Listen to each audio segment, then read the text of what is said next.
Alicia Jackson. I got my PhD at MIT in material science and engineering. I realized towards the end of my PhD that I didn't want to spend the rest of my life in the lab. And I wanted to get a broader experience. I'd started a science policy course at MIT, which I really enjoyed. And the AAAS fellowship just seemed like the perfect opportunity to broaden my horizons, learn about a whole other area of other areas of science. I worked for the Senate Energy Committee for the chairman, Jeff Bingaman. I interviewed with several offices, but the reason I chose that office was, first and foremost, was the character of the office. Jeff's a very thoughtful, high integrity kind of guy, very interested in science and technology, and that flows from the top down, and that came through time and time again in the office. It was also a very exciting time to be with the Senate Energy Committee. We were working on both a comprehensive energy bill, and we were also working on a climate bill. So there was a lot going on, a lot of opportunities for me to actually take a lead on some issues. The fourth reason is that they had a long experience working with fellows, so they knew how to give fellows responsibilities. They understood how to utilize us and how to bring us into the process. And I enjoyed it so much that I stayed 2 more years as professional staff, which was something I didn't expect to do, and I don't think I would have stayed otherwise to work for anybody else. So I worked on a broad array of issues which had nothing to do with my background being nanotech. They just cared that I was a scientist. So I worked on smart grid, I worked on distributed solar, I worked on energy storage, and I also worked on national competitiveness issues. The nice thing about being on the Energy Committee is that you could really take the lead in terms of deciding and bringing to the attention of the senator what issues you thought were important and would make a difference and align with his goals.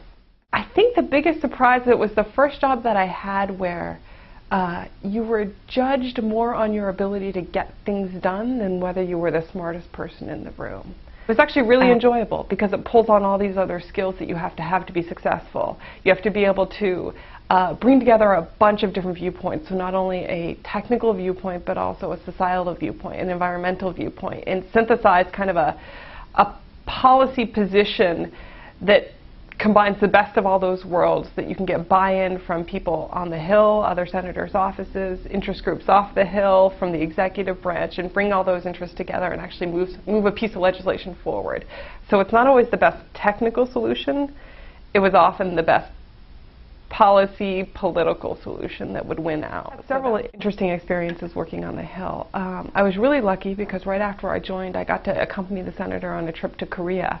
A lot of senators take overseas trips once a year, once every couple of years, basically to figure out what's going on in other parts of the world and where the U.S. stands.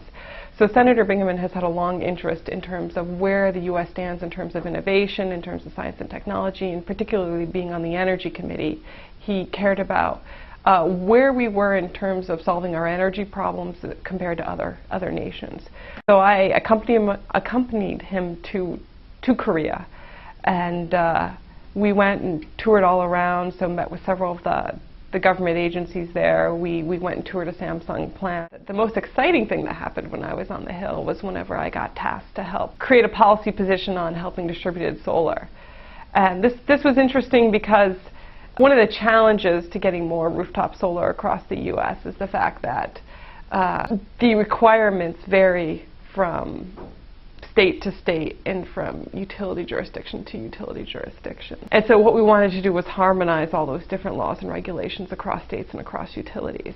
And it turned out that there was an IEEE standard, so it made complete technical sense that all these should be harmonized, but it turned out that none of the utilities wanted them harmonized, and it became actually a states' rights versus national rights fight. So I was literally going to battle against the utility industry, and it was a pretty exciting time in terms of having to convince other senators to vote for a bill that wanted to harmonize these standards. And I remember the day of the vote, you know, we had been up late calling senators, making sure they were going to vote yes, and luckily our bill passed with 1 vote. I used my scientific background in terms of my ability to parse through technical information, understand how to go to the heart of a matter. I rarely actually used my deep technical knowledge. I got my PhD in nanotech, so I actually rarely used that. It was more your ability to just look at an area, understand what the technical details are, understand what was important and what wasn't important,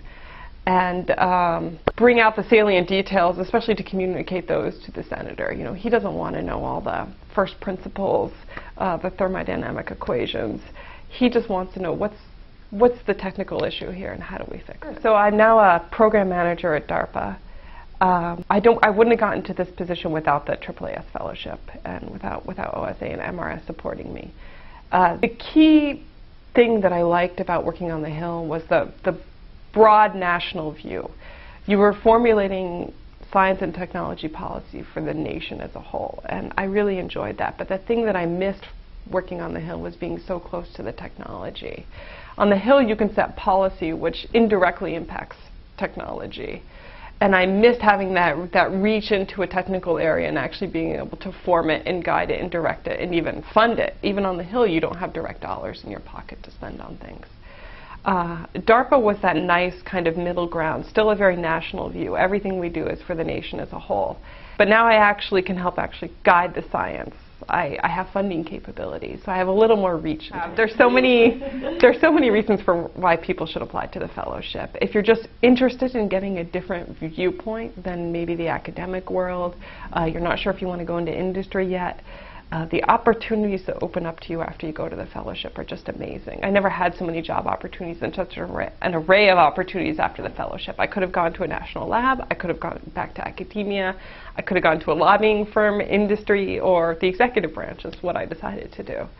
It's tough to leave academia, but once you're in the fellowship, it's such an enriching experience. I'm a better and different person because of it. I have a very different view of the world now. And I understand how the policies and decisions get made that actually impact research. And often it comes down to just a few individuals, and you want to be one of those individuals in the room when those decisions get made.